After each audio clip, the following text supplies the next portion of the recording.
बेगूपुरा गांव में एक गरीब किसान अपने परिवार के साथ रहा करता था। किसान ईमानदार व मेहनती भी था। एक दिन उसके पेड़ पर एक जादुई कौवा आकर बैठ गया और किसान को देखने लगा।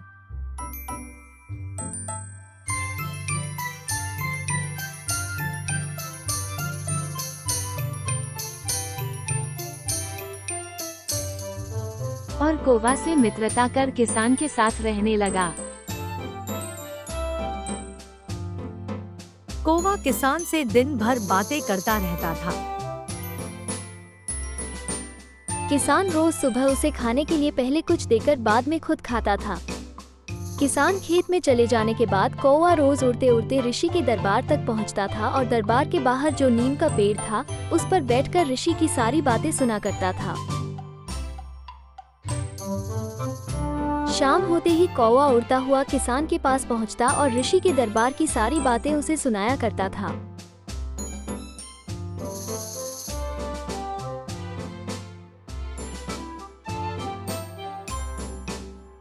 एक दिन कौवे ने सुना कि ब्रह्मा जी कह रहे हैं कि इस साल बारिश नहीं होगी, अकाल पड़ जाएगा।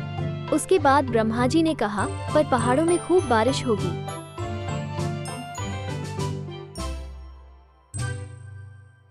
शाम होते ही कौवा किसान के पास आया और उससे कहा, बारिश नहीं होगी, अभी से सोचो क्या किया जाए।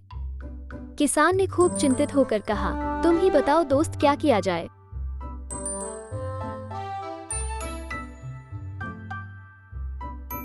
कौवे ने कहा, ब्रह्मा जी ने कहा था पहाड़ों में जरूर बारिश होगी, क्यों न तुम पहाड़ पर खेती की तैयारी करना शुरू करो।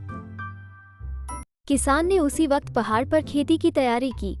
आसपास के लोग जब उस पर हंसने लगे, उसे बेवकूफ कहने लगे। उसने कहा, तुम सब भी यही करो। कौवा मेरा दोस्त है, वो मुझे हमेशा सही रास्ता दिखाता है। पर लोगों ने उसकी बात नहीं मानी, उस पर और ज्यादा हंसने लगे। उस साल बहुत ही भयंकर सूखा पड़ा। वो किसान ही अकेला किसान था जिसके पास ढेर सारा अनाज इकट्ठा हो गया। देखते ही देखते साल बीत गया। इस बार कौवे ने कहा, ब्रह्मा जी का कहना था कि इस साल बारिश होगी, खूब फसल होगी। पर फसल के साथ साथ ढेर सारे कीड़े पैदा होंगे और कीड़े सारी फसल को चौपट कर देंगे। इस बार कौवे ने किसान से कहा, इस बार पहले से ही तुम मैना पंछी और छछूंदों को ले आना ताकि वे कीड़ों को खा जाए। किसान ने जब ढेर सारी मैना और पंछी को ले आया, आसपास के लोग उसे ध्यान से देखने लगे, पर इस बार वे किसान पर हंसे नहीं।